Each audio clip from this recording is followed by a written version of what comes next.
เมืองปากซองจัดพิธีประกาศตาแสงกงตุนเป็นตาแสงที่หาและเป็นตาแสงสุดท้ายของเมือง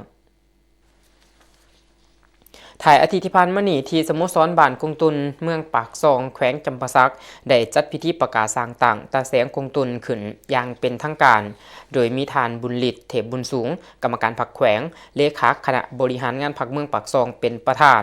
พร้อมด้วยทานคำขอดหมื่นหลวงประธานคณะกรรมการปกครองเมืองฐานแสงเดือนสมสวรรค์และบรรดาการนำขันแขวงเมืองภาคส่วนที่เกี่ยวของพระเทรานุเทระ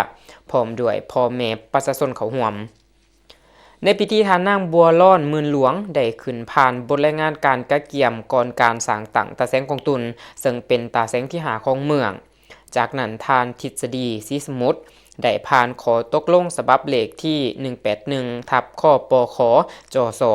ว่าด้วยการสร้างตั้งตาแสงกงตุนให้เป็นเขตการปกครองขันลุมขึ้นกับเมืองปากซองโดยมีเขตคุ้มครอง13บ้านมีประชากรทั้งหมด 18,819 คนและกำหนดสำนักงานตาแสงตั้งอยู่บ้านกงตุนพร้อมกันนั้นทานโกสกินบุญทองไส้ได้ผ่านขอตกลงการแต่งตั้งคณะนำตาแสงและโครงสร้างองค์การภาครัฐขันตาแสงอย่างครบถ้วน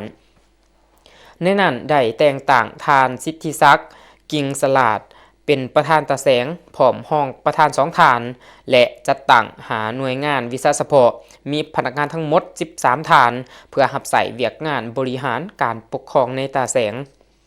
ในโอกาสนี้ทานบุญฤทธิ์เทพบุญสูงได้ขึ้นโอล่มและสีนำแนวทางให้คณะนำตาแสงใหม่มีความสามัคคีร่วมแห่งกันพัฒนาท้องถิ่นให้พัฒนาในต่อหน้า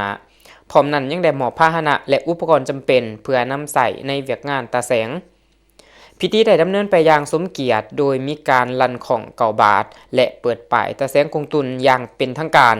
ซึ่งนับเป็นตาแสงสุดท้ายที่เมืองปักซองได้ประกาศสร้างตั้งครบตามแผน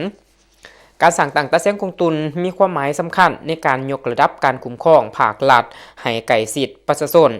สะดวกว่องไวและทันสมัยพร้อมทั้งสอดคล้องกับทิศทางการพัฒนาเศรษฐกิจสังคมของเมืองปากซองในระยะใหม่